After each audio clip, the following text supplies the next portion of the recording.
Good morning. Thank you all for being here. My name is Diana Wirtz. I'm a liaison with the Family Resource Center with Fairfax County Public Schools. The session today is Diffusing Drama, Addressing Big Reactions and Emotions in Your Home. We are very excited to have Rachel Bailey with us today. Rachel is a parenting specialist who has been serving families for more than 12 years. Besides being a mother of two, she also has a master's degree in clinical psychology, a certification in positive discipline, and has provided services as an ADHD coach, in-home mentor, and therapist. Through her podcast, programs, and services, Rachel teaches parents hands-on tools for raising responsible, resilient children while reducing the stress and guilt in parents' lives. Thank you for being here, Rachel, and I will turn it over to her. Thank you. I'm so happy to be here today. Just grab this. So thank you for the introduction. I appreciate it. My laptop was asleep, so we just had to remedy that. So I'm excited to talk to you today about diffusing drama in your home. So things like when you ask your child to do something very simple, like get off of their device and they just start freaking out, or maybe you tell your child they have to go to a party that they don't want to go to and you get a really big reaction. So we'll talk about how we address those big reactions in the moment and also how we foster more long-lasting resilience in the long run. So what we're going to discuss today, and by the way, I hope everyone has a handout. If not, this is just the slides. Do you want one of these as well? I'm going to hand them to you. Thanks, as people walk in. And also with the handout, I do have a comment sheet there. I do love to receive comments. I do speak all the time and really take those comments seriously. So at the end, if you would fill that out and give it back to me, I'd appreciate it. So what we're going to talk about today, first of all, is the science of big emotions. What's going on when you have a child who tends to react disproportionately to a situation that they're in, how to respond to those big emotions in the moment, and then how to, as I said before, foster resilience in the long run. So you heard a little bit about me already. I will just say a couple more personal things about me. I myself have two children who are 11 and 14 years old. I lived in Fairfax and Loudoun counties in Northern Virginia for about 20 years. I just moved out of the area about 2 years ago now, moved south to Richmond, so just drove up to be here with you today. But really from about 20 years old on, I was in Northern Virginia. And the other thing really important to know about me is that I am what's called a highly sensitive person, meaning I myself have lots of emotions, and I'm raising two children with what I call big emotions.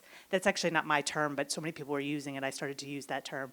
My kids, and when I use the word big emotions, I'm basically saying kids who are sensitive, meaning they respond really big to situations. These are also the kids sometimes who you say, hey, you forgot to put your dishes in the dishwasher, and they say, oh my gosh, I'm so sorry, I can't believe I did that, I'm so stupid.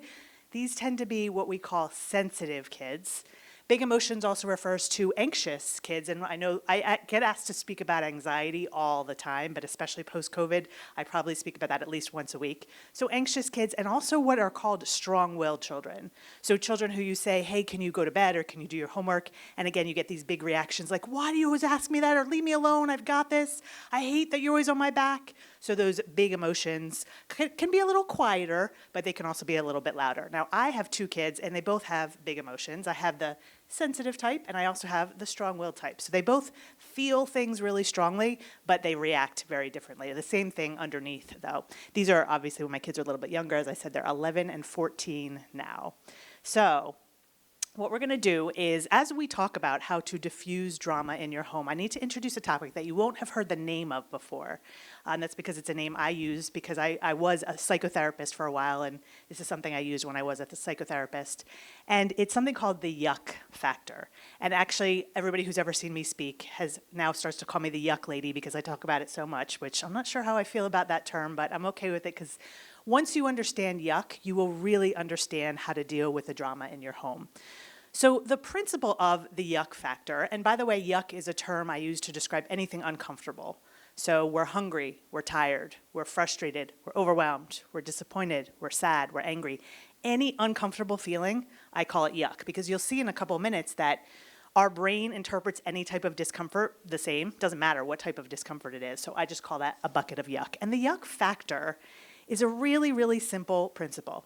It's an idea that when we as humans feel good, we act positively. And when we feel good, we can be calm and patient.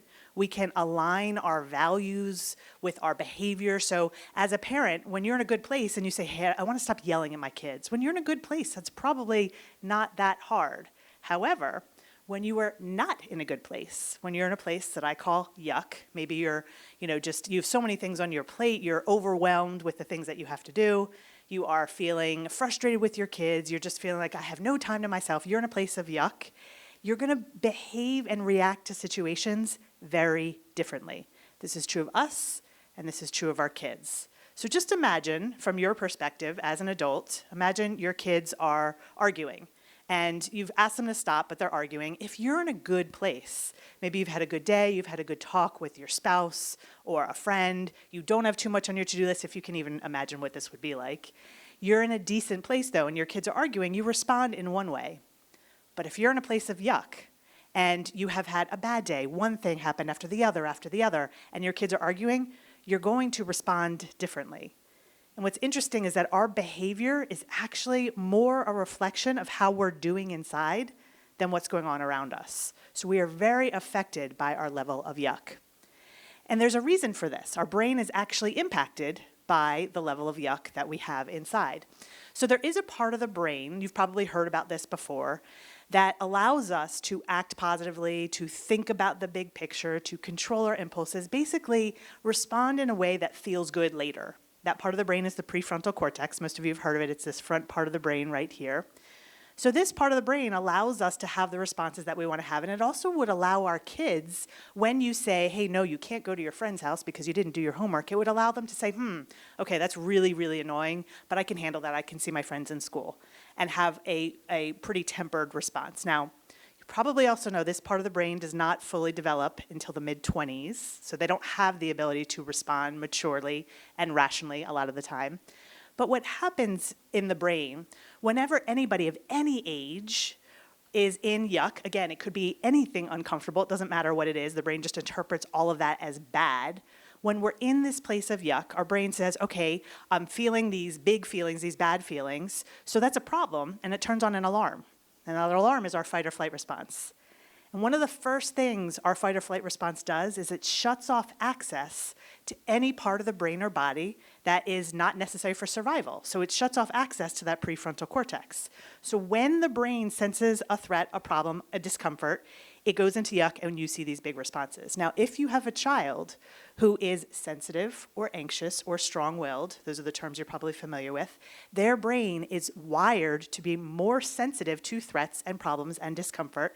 They're neurologically, perhaps, or even environmentally impacted more by a threat. They will interpret it more easily, and they will feel it more strongly. There's actually a difference in the nervous system, for example, of someone like me who's sensitive. We could do a study of my brain and see that I do sense threats more easily, and I feel them more strongly. So you have this fight or flight response kick in very, very strong, very quickly. And that's why you see these big reactions.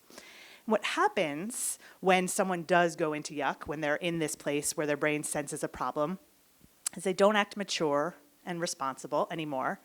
What you see are what I call yuck behaviors. And I'm going to describe yuck behaviors. And usually when I'm on Zoom, and I won't do this to you here because I know you're in an audience with other people, but I'll say, hey, which ones do you see in your home? So I actually want you to think about this. You don't have to say anything out loud, especially because we're in a somewhat small group. But I want you to think about the child or adult that you find to be the most difficult. And as I'm going through these, I want you to recognize which behaviors you're seeing in them. And as you do, I want you to think, that is actually a reflection of their struggle. It may not look like they're struggling, but they are struggling. Anytime you see a yuck behavior, it's a sign that they have some sort of yuck or discomfort. So think about this person in your mind, and you may see there are 3 types of yuck behaviors. You may see 1, 2, or all 3. The first type is what I call yuck turned out. So, for example, you tell your child that they can't go to their friend's house because they didn't do their homework, and they start to become aggressive, yelling at you, or slamming doors, or shoving things off of a desk. I've heard of kids punching walls, things like that. That is their yuck. And they're so filled with yuck that they start turning it out. A lot of these kids are hurting, and they just don't want to hurt alone, and they're really exploding with their yuck. So it could also be disrespect, where they say, you're the worst parent ever. I can't believe you. None of my friends' parents care if they do their homework. It may look like blame, where they say, well, why didn't you tell me I had to do my homework? I can almost guarantee you did tell them that they had to do their homework, but they don't see that in the moment. The fight or flight response does not take responsibility for these behaviors. So they're blaming. That's another example of yuck turned out. Another example is control, where they try to get control over the situation. So they say, can I please, if I do my homework later, I promise, I'm going to go now. And they put together this whole long plan about why you should change your mind so that they get what they want. I'm seeing the nods and the yes. These are all examples of them being in yuck, in this place of dysregulation, and they just turn it out. Now, another type of behavior, and I can tell you as a former therapist that a lot of kids who turn their yuck out also eventually do the second one, but you may just see the second type of behavior, and that is yuck turned in. This is a little bit of a quieter type of yuck, and this is really easy to see in those kids who do say, oh, I'm so stupid, I never do anything right, or no one likes me, I have no friends, or you like my brother or sister more than you like me. That's still their yuck, they're just turning it in on themselves. Anxiety is really an accumulation of yuck inside that they haven't let out or responded to appropriately, and they start to take it out on themselves often. They have to be really organized, or they have to do certain things, even things like obsessive compulsive disorders and things like that are examples of yuck that is just held in. Low self-esteem, low motivation. When I used to work with teens a lot, and I did that as an ADHD coach and as a therapist, I worked with teens a lot, and they would say things like, Rachel, I actually don't believe that I'm going to do well on a test, so I'd rather not try than try and fail. I'd rather just not try at all, because it's going to take a lot of effort, and I'm not going to get a good grade anyway. That's their yuck turned in, this belief, I can't do it. So they have these feelings, they just turn it in on themselves. Now, the third type of yuck is what I call yuck numbing. And this starts to happen at about age 7 or 8. As adults, we do this all the time. So yuck numbing is where the yuck builds and builds and builds. And so we turn to the things that feel good because we don't want to feel that yuck anymore. And again, when I was a therapist, and I saw this, almost every single teen that I saw at that time was smoking pot, to be honest. They had a lot of yuck and they didn't know how to deal with it. So they were smoking because that gave them a little bit of relief. So yuck numbing are the behaviors that give us some relief or positive feelings. So it could be sugar, we turn to that as well as adults. It could be electronics, where they freak out when they have to get off of their device because that's where they feel good. Life out here is really hard, and they freak out because they don't want to stop the thing that feels good to go to the life that doesn't feel good.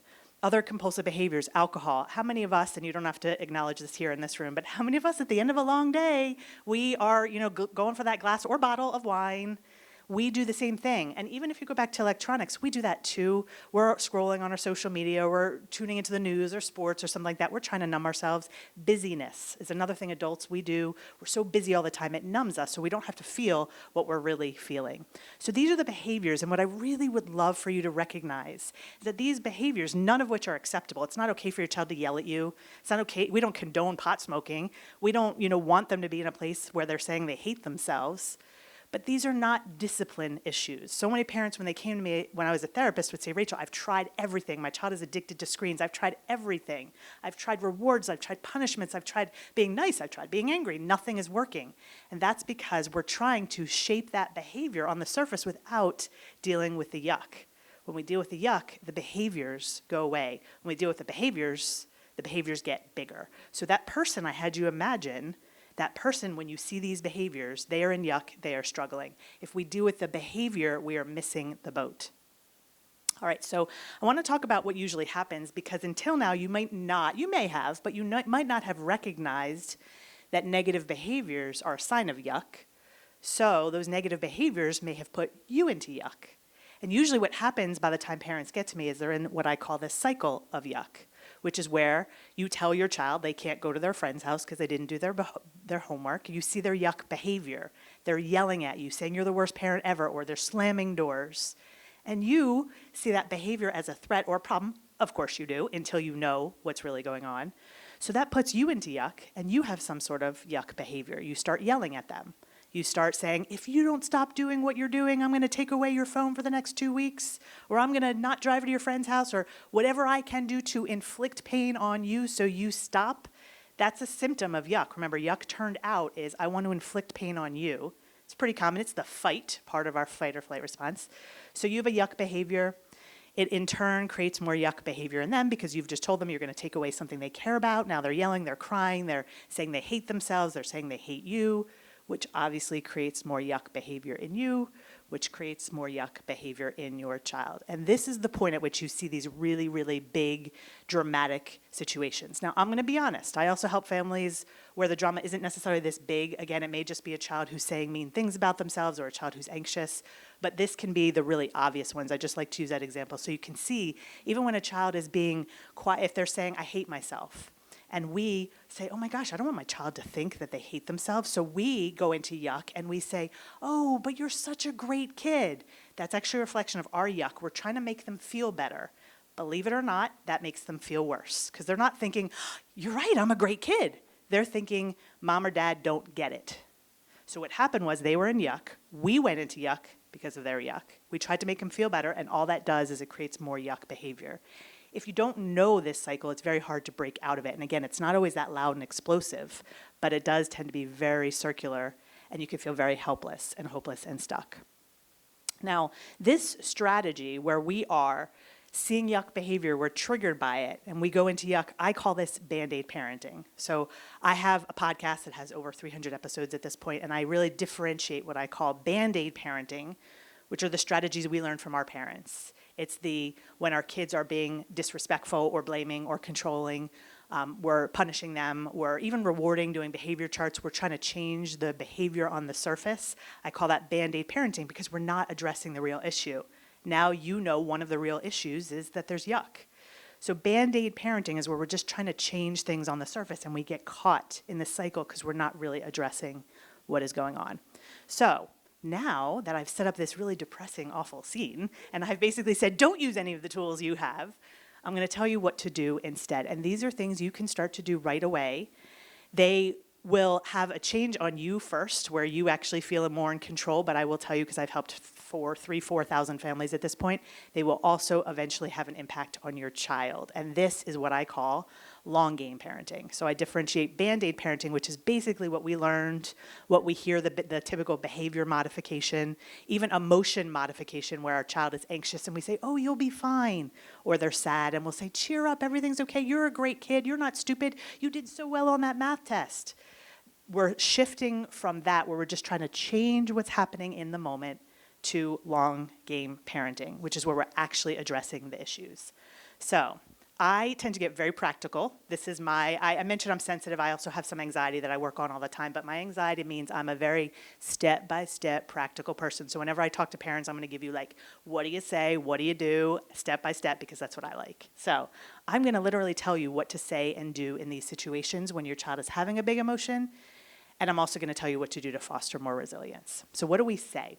First of all, knowing that any behavior, mood, or attitude you see in the moment, if it is negative, if you want it to change, you have to reduce the threat. Reduce a threat to yourself and reduce the threat to your child. You have to stop seeing their negative behaviors, moods, or attitudes as a threat. I'm going to tell you how to do that in a minute, although obviously it's not a quick fix, but it's not that hard. We have to stop seeing them as a threat, otherwise we just perpetuate that cycle, and we have to teach them to not feel threatened. So this is what you need to know in order to do that. So I teach something called the yuck curve. So the yuck curve is a rainbow-shaped curve that represents what happens. Let me actually see, I didn't mean to make it all come up so soon. The yuck curve represents what happens when someone is in yuck over time. So the rainbow-shaped curve in the middle is the yuck curve. So if you just told your child that they can't go to their friend's house, what's going to happen is they're going to get more and more frustrated, especially as they realize you're not giving in and you really mean what you say. They're going to get more and more upset. Eventually, their upset is going to reach a peak, and that's where you see the worst yuck behaviors. That's where they're yelling at you the most, or crying the hardest, or shutting down the most. A lot of our kids shut down, too, and they say nothing. It gets really quiet. That's when you see the peak of that behavior, because you're in what I call the yuck zone. That's where you see turning their yuck out, they're turning their yuck in. Or, ideally, we see healthy coping. That's what I teach. Or they're coping in a healthy way. But this is the yuck zone. Now, it's really important to know, and this is very uncomfortable for us as parents, is that when someone's in yuck, and by the way, this applies to adults too, you're not going to see positive behaviors, moods, or attitudes. you're gonna see yuck behavior. And the more you react to that yuck behavior, the longer they're gonna stay in yuck. So the good news is, if we allow them to do what I call traveling the yuck curve, we allow them to get through this whole curve. What happens at that point is their brain says, okay, I'm safe, I can get out of fight or flight. They can re-access that prefrontal cortex. So you've probably seen this in your own kids, that once they let out all of that emotion, even if it's in a negative way, afterwards their behavior changes, their behavior, their energy, their mood changes. After they've let it out, that's when they are calmer, that's when maybe they want to hug, or maybe they just act like nothing happened. We're like feeling like we've been run over by a train, a freight train, and they're like, oh, hey, how's it going? That's because they've done the whole entire curve. They've traveled the curve, and they've returned to positive, mature behaviors, moods, and attitudes. Our whole goal, and this is not easy unless you know how to stop seeing their behavior as a threat, that is really the key. Our whole goal is to let them travel the curve. Now, I get lots of questions, and there will be time for questions today. I get lots of questions. What if you don't have time to let them travel the curve? What if what they're doing when they're traveling the curve is, dangerous or unacceptable? We can talk about that, but I want to tell you the principle of this, that once they travel the curve, and you've probably seen this, they will start to behave better. So in the moment parenting, I say this all the time, is really not about discipline. It's about how do we regulate ourselves and regulate our children, because guess what? If they don't have too much yuck inside from other areas of their life, they'll do what they're supposed to do once they're out of yuck. So obvious question is then, well, how do we get them to travel the yuck curve more quickly? And I want to know that too, because I'm a sensitive, anxious person. I want to know how to do that for my kids too. I will tell you, usually what we do doesn't go very well. Because when they're in it, if they are perceiving a threat, remember, they're in fight or flight. Their fight or flight response in that moment is literally, without their awareness, scanning the environment to say, is it safe out there? Can I turn off this response? If we are telling them, your behavior is unacceptable, or I'm going to take away everything you care about, or I can't believe you're doing that, or even if we go the other side, which is what a lot of the parents I work with, we're not more of the, oh, I see how upset you are, so I'm just going to kind of be here and say, yeah, that's really hard. That actually doesn't help either. We need our kids to know we can handle their emotions. And a lot of parents I work with can't handle their kids' emotions. Kids sense that, and they take longer to travel the curve. So a lot of the work I do with parents is, how can you not see your child's behavior as a threat? Most of the time we do see it as a threat because of our own past, because we learned that behaviors and emotions are a threat, or because of our fear of the future. Because we're thinking, if I don't stop this, my child will be mean to everybody or never have any friends. We all end up here somehow. They'll be on my couch when they're 35 years old, eating pizza and watching video games. Don't we all end up there somehow? Our fears prevent us from actually handling it well, or our current level of yuck. So I always say what prevents us from really helping our kids in the moment is our past, our fear of the future, or our own present level of yuck. But ultimately, when we can stop seeing their behavior as a threat, and we help them feel safe, and I'm going to tell you how to do that in just a minute, we help them feel safe, fight or flight response turns off, and then we can have a conversation with them. Now, if we have this conversation with them and they're still not listening, there are other variables. This is where I come in and tell you what else is going on. But if your child doesn't have too much yuck and you have a really good relationship with them, I can almost guarantee they're going to do the thing they're going to do the thing they have to do, where they're going to start to feel better. So what are we doing during this time? So I just moved the yuck curve to the right. Here's what theoretically you need to do, and there are always variables based on the child. I never do a one-size-fits-all, but this is where we start from. I start from with every single parent. We just modify it for your child. First, regulate yourself. The whole time, at least, actually I shouldn't say the whole time. In the very beginning, you are focusing on you, not them. You are regulating yourself. A child cannot regulate their own nervous system if we are dysregulated. Children are wired, and I hate this about parenting because I'm a sensitive person. I'm not always in a good place. But our children sense us, whether they have big emotions or not, whether they're naturally prone to seeing threats or not, they will sense you. That's how they stay alive, actually. If you think about it, a child needs to sense, is this environment dangerous or not? Do I need to fight or flight? So they will sense you. So what you do, how you do this is what I teach parents. How do you actually, if your child is doing something that you are like, I can't believe they're doing that, you literally shift your attention. We have so much power in our attention. If we're attending to a threat, our fight or flight response kicks in. If we are not, if we shift our attention to something safe, that's why a lot of people talk about deep breathing. I've hundreds of other ways besides deep breathing, but you know deep breathing. And one of the reasons it works is because you shift your focus. If you meditate, you know this too. You shift your focus to something that's not a threat. Your brain says, oh, okay, this isn't a threat. I can stay regulated. So shifting your attention, I actually teach what I call to safety anchors. Breathing is one type of safety anchor, but I have many, many others. I'm going to list a few others here as well.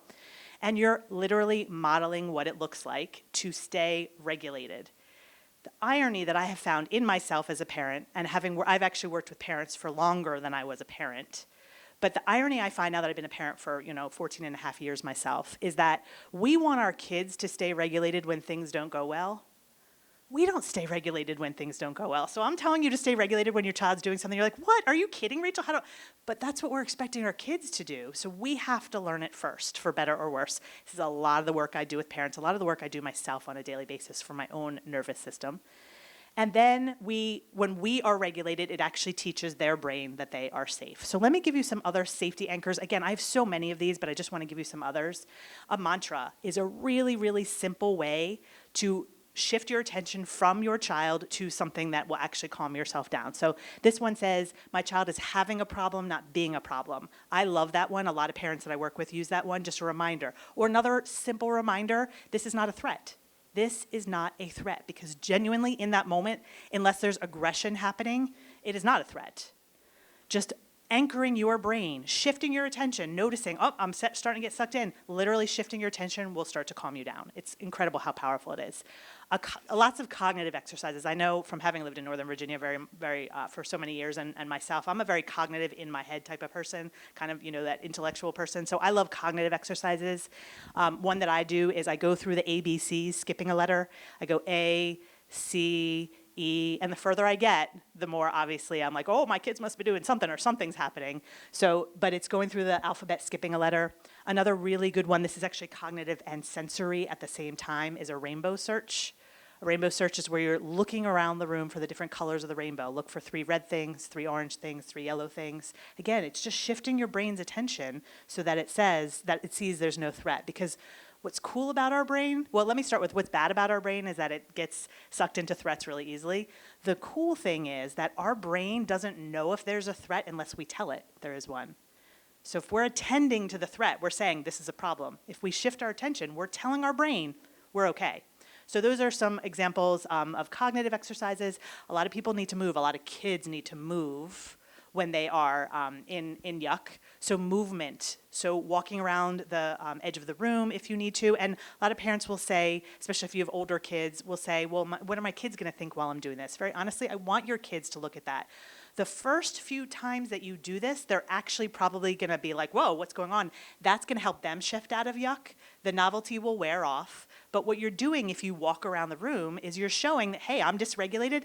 I am in charge of my own dysregulation. I know how to travel that yuck curve without doing something I regret. So it's not a bad thing for them to see you do this. In fact, I tell some parents to say, I'm really frustrated. Your kids aren't really listening to you at that point because the language part of their brain is shut down in yuck, but you're a good model. And afterwards, they may remember that you were doing this.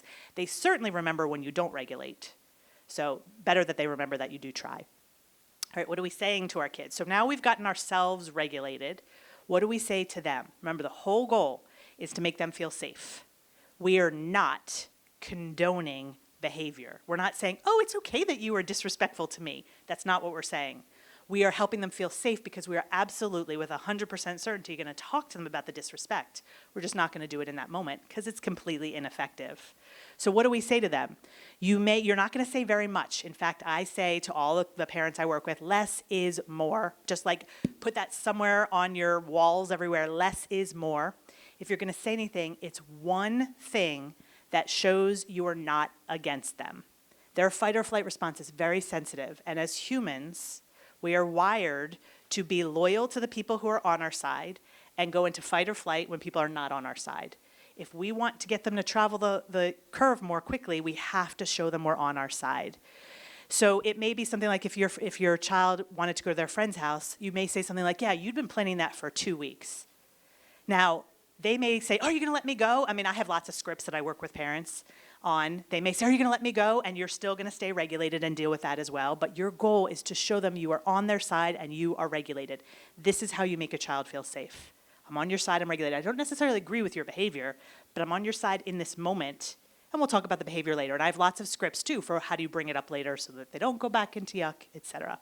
So the other thing, and this is in red bold for a reason, don't expect anything you say in that moment to work. I hear that word from parents a lot. Rachel, I said that it didn't work. Nothing works until they travel the curve. So nothing you say, if you've said to yourself or you say to me, Rachel, I've tried everything in the moment, nothing works, you're right. What works is traveling the curve. Their nervous system has to re-regulate before they can hear you. So if you say, you've been planning that for 2 weeks, they're not all of a sudden going to say, you're right, you get me. Now I feel better. That's not how it works. But their brain has started to sense that you are not the enemy, and they start to calm down.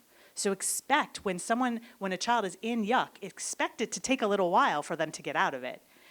That's why I'm going to talk about why I don't love in-the-moment parenting, because this does take a little while. The more practice you have, the quicker they go through it, but know that nothing works in that moment. Another tip I have for you, though, if you want to help them feel safe, and this is some kids hate this, some kids need this, but really I want you to be aware of it. Especially if you do have a sensitive kid, an anxious child, or a strong-willed child, a big emotions child, they need to feel understood. That is one of the best things you can do for your child if you have a child with big emotions, is to understand them.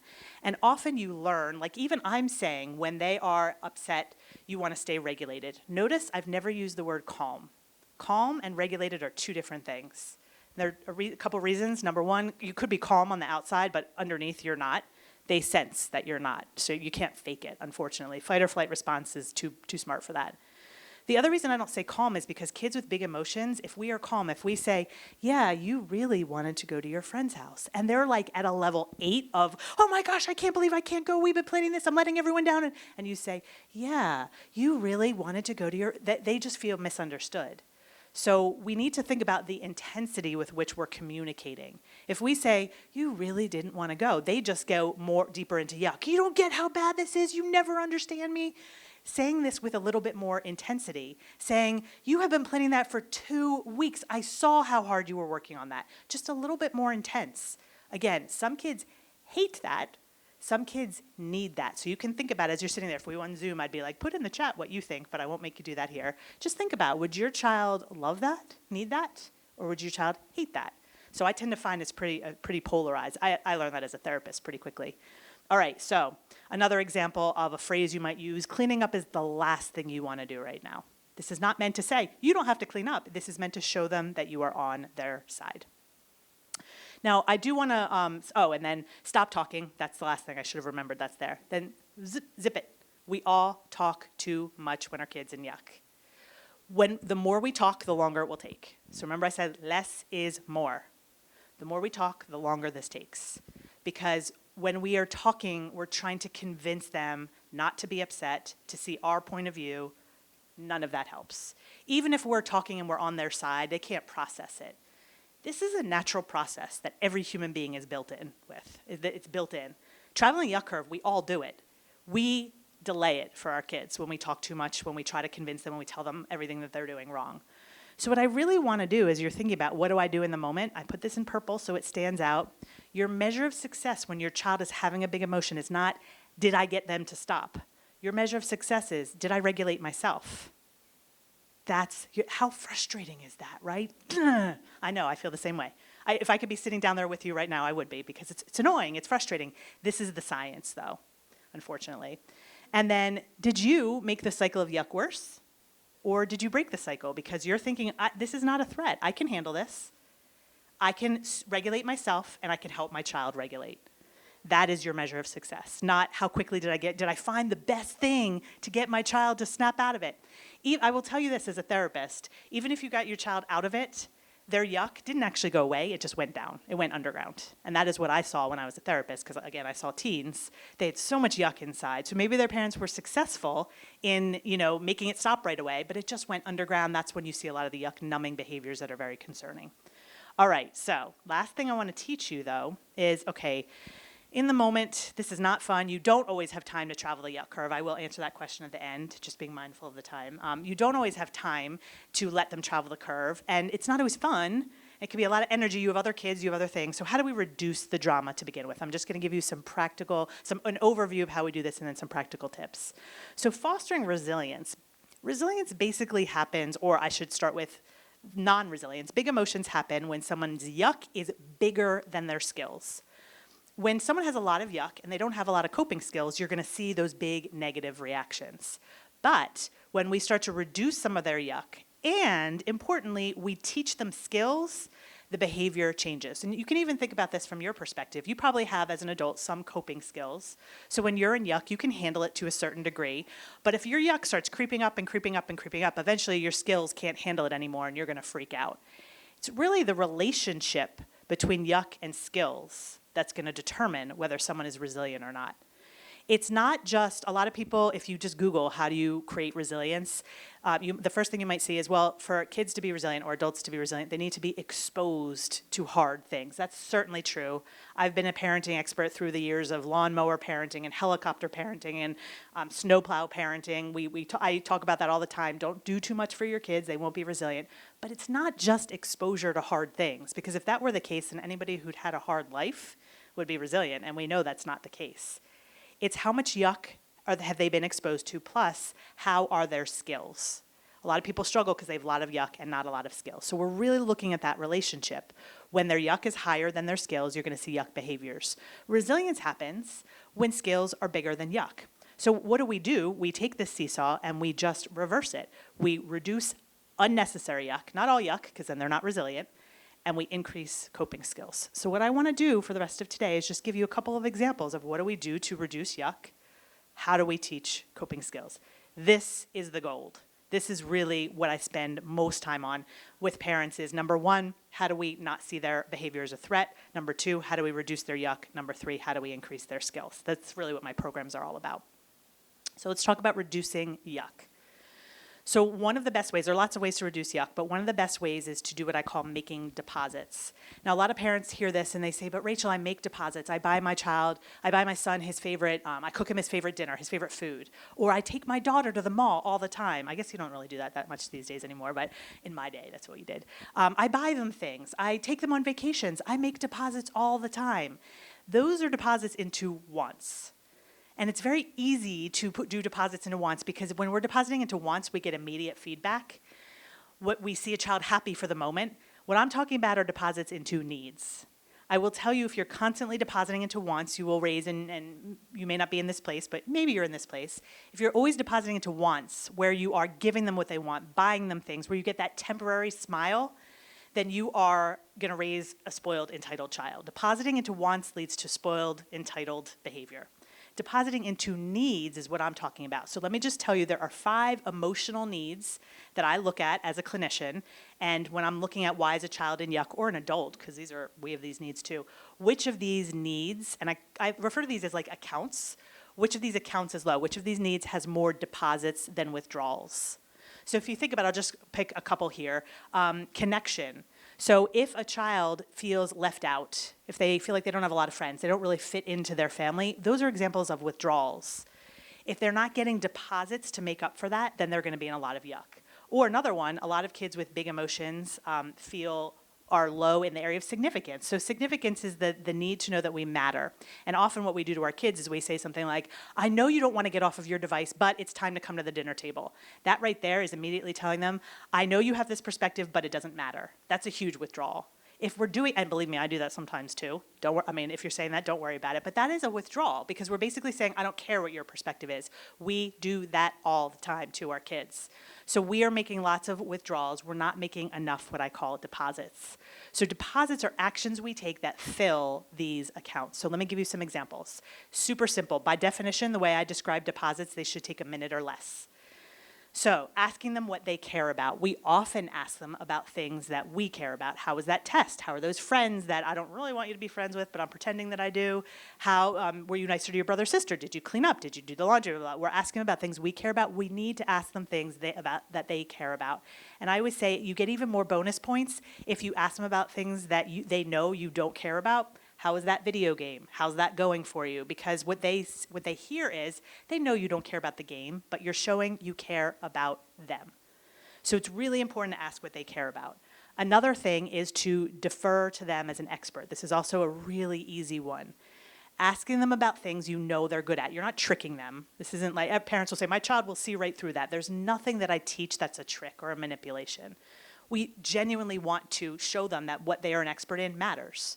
Hey, my friend's daughter also plays chess. Can you teach me a couple of things so that I have some clue what so that we have some clue about what they're talking about? So deferring to them as an expert. If you find that you're making deposits, and again, I have lots of lists of these, if you're finding that you're making deposits and they're not helping, especially as kids get older, they become more resistant to deposits, then I talk about micro deposits. Micro deposits are things that do not require your child to respond in any way, shape, or form.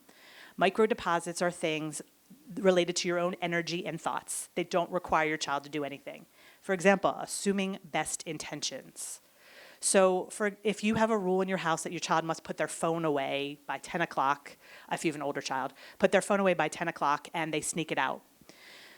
Initially, we're going to think, oh my gosh, I can't believe they did that. They defied me. A micro deposit is assuming best intentions and saying something like, I thought about why you snuck your phone. You didn't want to disappoint your friends. Or maybe you were, if anyone knows about this, the Snapchat has streaks. I don't even know if they do that anymore, but they did when I was a therapist. And if you are not on a streak, you're actually letting all of your friends down. It's a big deal for them.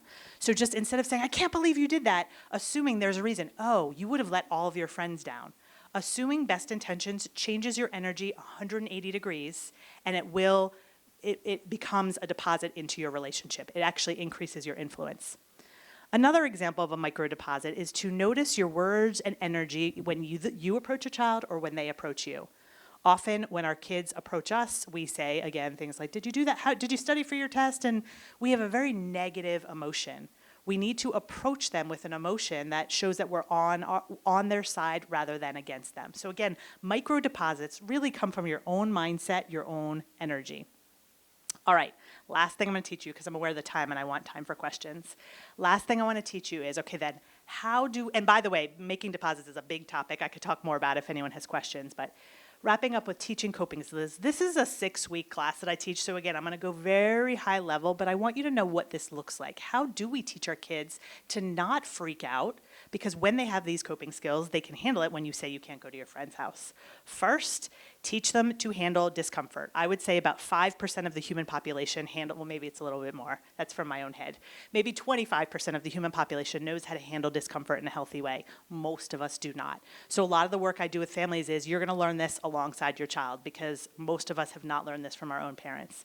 One of the first things you can do is teach the yuck curve. Help them understand what yuck is, what happens when you're in the middle of yuck. One of the things I used to teach a lot when I was a therapist is a yuck urge. When you're on that yuck curve, what is your fight or flight response urging you to do? So if I tell you can't go to your friend's house, your yuck is urging you to yell at me or urging you to shut down. Let's get some power back over that yuck urge. I use a lot of the words I use when I'm teaching coping skills are power and control, because a lot of our kids want power and control. So teach them the yuck curve and yuck urges. What I tend to use as a regulation statement is what I call a when-then statement. So a when-then statement teaches a child to recognize when they're about to go into fight or flight, how to, like I taught you, shift their attention, and how to focus on something safe until they travel the yuck curve and can do something healthier. So when I have to put away the phone and I don't want to, I will play music, write a letter, work out until I can fight that urge. So I will tell you, this statement is very powerful. 0% of kids want to use it. 100% of kids, if you say that, that won't work. So a lot of what we have to do for kids too is motivation to use these statements, but ultimately teaching them to handle discomfort is about teaching them to notice, teaching them to shift their attention, kind of like I taught you, and then identifying an outcome that aligns with them. So this is a when-then statement. Really important in teaching kids to cope is practice. Here's what you need to know is that by the time they're in fight or flight, they cannot do the statement that they came up with. They cannot. That's why they say nothing works. Because by the time we're in fight or flight, we are defaulting to the thing that is the most natural. And what they've done for years and years is what's most natural to them. The only way around this is practice. So basically when we're in fight or flight, we go to our automatic behaviors. We need to make it more automatic. And one of the best ways to practice, honestly, that is most effective is to say to your child, I'm going to make a when-then statement, and I actually want you to coach me. I just learned about this. in someone's talk, I'm going to start to do this. Can you coach me? This is the best way to get into starting to help your kids with discomfort. So again, this is a very, very high level, but this is ultimately emotional regulation. It's helping them be aware of what's going on in their brain, be motivated to do something different. Most kids are not. And then know how to do something different and practice. These are the steps to teaching emotional regulation. All right, so that is what I have for you today. I hope I have time for questions. Can I keep going? Okay. I'm going to take as many questions as I'm allowed to. This is actually my favorite part. I will tell you I do have lots of resources. As I said, I have resources on this and resources on that. One of the things that you can sign up for using that QR code either on the screen or on your paper talks more about the yuck curve and what do you do when a child is in the yuck curve. You'll see if you go to that, this is where you should end up if you click on that QR code. I also have a podcast, which is on my website. You can see the link there. I have a Facebook group, and then I have lots of resources out there that will help you. If you do want to be on my email list, as I said, there's a comments sheet at the end. If you could fill that out, that will also, there's a space there you can put that you want to be on my email list, and you would get all of this delivered to you, and you don't even have to do anything.